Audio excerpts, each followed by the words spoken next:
everyone, it's Teresa and I am back with yet another awesome fall video for you, and it is part of a really great playlist I'm going to tell you about in a few minutes. We are starting off with one of these wood trays. I got that one at Michael's. You used your like 30% off coupon and it's really nice price. I can't remember how much it is though. And I already did a full coat of the linen white chalk paint from Rust-oleum, and now I am going in with my Chalk Couture surface wax because I am going to chalk on this baby and it's going to be amazing. I've got this really fun country plaid stencil and I am just doing my fuzzing right now, getting it ready to go on there. I've already taped up on the inside of the tray as well, and I am going to take my chalk paste in the color Shimmer Copper, and don't mind my head there, I was like really getting into this. And I'm just going to smoosh this stuff all over that. That is obviously a very technical term. The shimmers from Chalk Couture are beautiful. I love them. And I don't know guys, we're getting into fall time frame and I'm like, you know what? I'm just going to go for it. I'm going to add a little bit of sparkle. What's nice about it is it's a subtle, shimmer. Exactly what it's called, right? It's a shimmer. And it is just going to give it just that beautiful little glisten to it. Great for fall. It's going to be amazing come Christmas. If you guys are interested in anything to do with Chalk Couture, let me know. I hope you kind of figure out like if there's certain things you should order, if you want to become a designer or want to join Club Couture, just let me know. I'm happy to help. So when you peel it off, obviously it looks amazing. This is one of my favorite stencils. Funny enough, I apparently loved it so much when I was ordering things that I ordered 2 of them by mistake. So I've got a lot of plaid stuff to make, you know what I mean? But it's the perfect time of year for it. And I got a little bit of it on my tray, but I'm just going to wipe that up, and I'm going to do a little distressing anyway, so it'll be just fine. It washes up really easily. So now I've got this other one. This is called Something Wicked. And I wanted just to use a little bit of the top part. I thought that was just a nice little touch, just a little bit of an embellishment for the side. I kind of thought maybe I should have done leaves, and I don't know, just a couple different things went through my mind on it, but I'm going to do that same exact chalk paste in there, just putting that little bit of detail on the front. There's so many different things you could do with this, and you peel it off and it is done and it looks amazing. You could stop there if distressing isn't your thing, but it is my thing. So I'm going to just take in a little bit of the antique wax from Folk Art. I'm going through, just with a little mini chip brush from Dollar Tree, going around the edges a little heavier than the rest of it. And I'm going to do a little in like the corners because my transfer didn't get completely in the corners. I was okay with it though. I still think it looked great. And I'm going to do just a little bit of distressing through the middle of it, just so it has just that little touch of it too. Like I said, just enough to kind of, tie it all in together. So this is how it turned out. Absolutely love it. I mean, this thing is going for sure in my dining room. And as I said before, my name is Teresa. I love doing all kinds of different DIYs. I'm a Chalk Couture designer, and I'd love for you to subscribe. And like I said, this is going to be part of a challenge. This is the Charity Craft Challenge. The theme this time is patterns and prints, and these are our hosts, Jamie from What's Jamie Making, and Connie from Connie's Creative Creations. This is a mouthful. And I'm going to leave their information for you down below. Make sure you check it out. And as I said, this is a charity craft challenge, and I am doing this challenge for Fisher House. I'll leave all the information for you below. Please go over and vote. My tray that you saw first is actually my project I have submitted for voting. So let's get back into our projects. We've got just a Dollar Tree pumpkin. I went ahead and cleaned it off, tried to get that little sunflower to kind of fade into the background, and it didn't work. So I ended up painting it just with the Folk Art sheepskin. And since this is all plaids, I am just going to cover this puppy in some ribbon. This is ribbon from the Dollar Tree. It's a think a 2.5 inch wide ribbon, and I just cut some strips. I made them longer than I needed, but that's all right. And I'm just going to trim off the edging of it because the wire, I thought it would look kind of weird in what I'm going to do. You'll see in a minute. I am just going to coat my pumpkin in some Mod Podge. I definitely wanted to paint it, and if you want to give it an overall like darker look, you could definitely paint it a darker color. But I'm going to Mod Podge down my ribbon, and it's going to pucker in some places, but I really think that is just fine. It's probably going to do most of your like that puckering up at the top. You're just going to either use, you know, more Mod Podge, or you can even use a tiny little bit of hot glue just to fold down those puckers to make it look like it's kind of like folded onto the pumpkin. If that makes any sense to you, leave me a pumpkin emoji down below. So like I said, I'm just going to put down the Mod Podge. I do it obviously underneath it to help it stick, and then on top of it to give it a little bit more, you know, security, kind of fix it in place, make sure that your ribbon isn't going to fray. I'm going to do that all around the entire pumpkin. And the bottom doesn't look pretty, we'll be honest here. As your Mod Podge is drying though, if you keep smoothing it, that's going to help, you know, get down any little bit of edges that's going to come up at all. And it's really going to help, especially up at the top and at the bottom. Once it is at least quasi-dry, I'm going to go in with some twine because that stem looks a little funny being just in that, you know, that off-white color. And naturally, we're going to do this with some twine. On the bottom layer of it, I'm just going to go around my hot glue and put it all down just to give it something to, you know, hold on to towards the bottom. Once you've gotten that done, you can start really like just wrapping it around. It really depends on you. If you want it to be like really neat and tidy, then do it, you know, like row by row by row. Or if you don't want it to be neat and tidy, you just kind of go buck wild and, you know, wrap it all around the thing. I felt like it was going to be a little easier if I put Mod Podge down instead of kept hot gluing. So that is what I did. And I just felt like, you know, it gave it just enough of something to hold on to so it wouldn't keep like riding up and moving all around and all that. A couple little spots of hot glue though, it's not going to hurt, you know, to help secure it a little bit more. Once you've gotten to the top part, that's when you're going to probably want the hot glue versus the Mod Podge.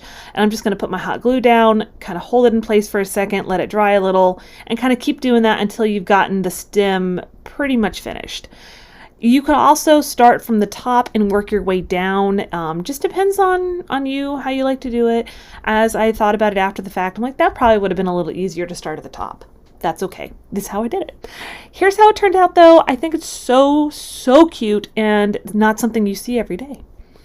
I have one of these giant mason jars from the Dollar Tree. I picked it up. If you want to see, I do also do hauls over on my other channel. I have Home and Hauls with Theresa. And I picked this up on one of those hauls. You can go check it out. But I did coat it in that same chalk paint, the folk art chalk paint in sheepskin. And now I did just one coat because I just really wanted to give it like an even surface, you know, to kind of work with. Those leaf details that you see at the top and the bottom from before I painted it, they do kind of like almost like indent a little bit, you know, like there's definitely a little bit of a texture left over. So when I painted it with the sheepskin paint, I slathered it on pretty thick. I did a very messy paint job, kind of on purpose to give it a different texture in a few different spots. So that way it wasn't so obvious. And you'll see a couple other things I do to kind of hide it and disguise it too. But I've got the galvanized tin part up for the top part of the mason jar. I felt like I needed a little something more, so I'm just going to stipple on some antique wax that I also dry brushed all around, you know, the whole mason jar. And I'm going to take two different metallic paints. I got these both from Target. One is called Metallic 20K Gold, and the other one is Metallic Light Copper. I mixed them together just because I wanted a little bit more of like a coppery color. Like I feel like the light copper is too pink, you know what I mean? Like sometimes you get those copper colors that are way more pink than they feel like they are copper. So I'm just going to give a little bit of that detail around the bee and then go in with a little bit of that on my top part of my mason jar too. And now we've got some plaid paper because everything we're making today has some kind of plaid effect to it. I'm just going to cut it out, you know, just my scrapbook paper. I'll cut it all around. And it's just going on the backing part so that my bee kind of sticks out. That's the part that's going to give, you know, that you're going to see the plaid through. I'm just going to hot glue it down. You could Mod Podge it. You could use regular craft glue, Elmer's glue, glue stick, whatever you want. It's going to work out just fine because it's on the back part of it. All you really need to worry about is that it's secure and that it's not peeking over the sides, because nobody wants the paper to be peeking around. And then next, we're just gonna, I had to think about what was gonna happen next. I am just gonna hot glue down that piece of the jar at the top. Be very careful because it's metal, therefore it gets really hot. You know, use your little spatula. I've got this lovely little berry garland from Dollar Tree. The vast majority of the stuff today is like Dollar Tree stuff today. I felt like a Dollar Tree mood. I am just going to use it at the bottom of my mason jar. Like I said, I needed to disguise some of that like leafing detail, so I'm going to take a couple of pieces. I believe I end up doing it actually 4 different little strips together.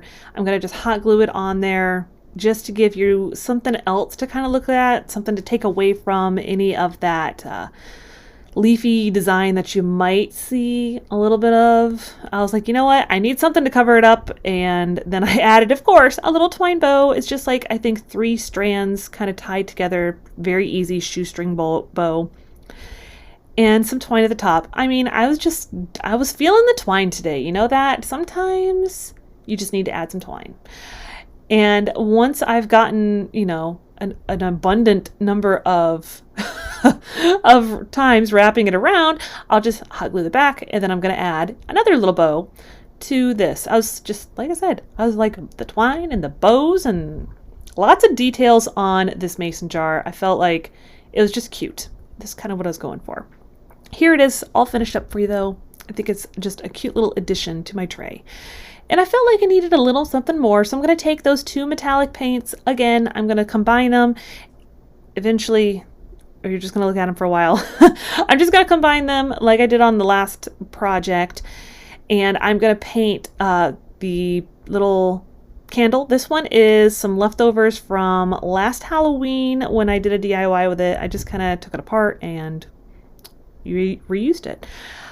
I'm going to take that same ribbon as I had on the pumpkin and I cut it too short. So word to the wise, cut more than you think you need, because I ended up cutting it too short. I didn't measure it out before I painted my jar, and I don't know. I was just in a little bit of a rush because I finished the other projects and I was like, you know what? It still needs something. And then I did this and I was like, oh, look at that, Theresa. It's like an inch too small. But guess what? We're going to make it work. I'm going to take just another strip. I'll hot glue the edges down. And at first I was like, well, that looks kind of funny. So I'm just going to end up folding it down and making almost like, I don't even know, almost like a buckle, but not a buckle. You guys will have to tell me, is there something to call this other than an obvious way I was trying to fix the problem? I just felt like I could almost make a bow on it, but then this is facing the wrong way to make like the middle of the bow. I don't know. I just kind of went with it, and I don't know. Sometimes you do that, right? You make a project and you're like, it just didn't end up the direction I originally thought it was going to, and I'm okay with the way it ended up though. I don't know. Sometimes that happens. Does that happen to you guys too? Sometimes they turn out really amazing, like things happen and that you didn't intend. I'm going to just take a little of the antique wax and stipple it on. I had a subscriber recently on one of my videos told me my slogan needed to be, when in doubt, wax. Was it wax it out? Now I have to look at it again. It might have been wax it out or wax it up or pull out the wax, or I don't know. I have to look at it again. But yeah, like I said, I'm just going to stipple that all up on the top just to give it a little bit more of something, you know, to look at. And again, with the twine, I'm just going to wrap my twine around. I wanted, again, something else where that little notch is. Obviously, you could, you know, measure out your ribbon all the way to go all the way around.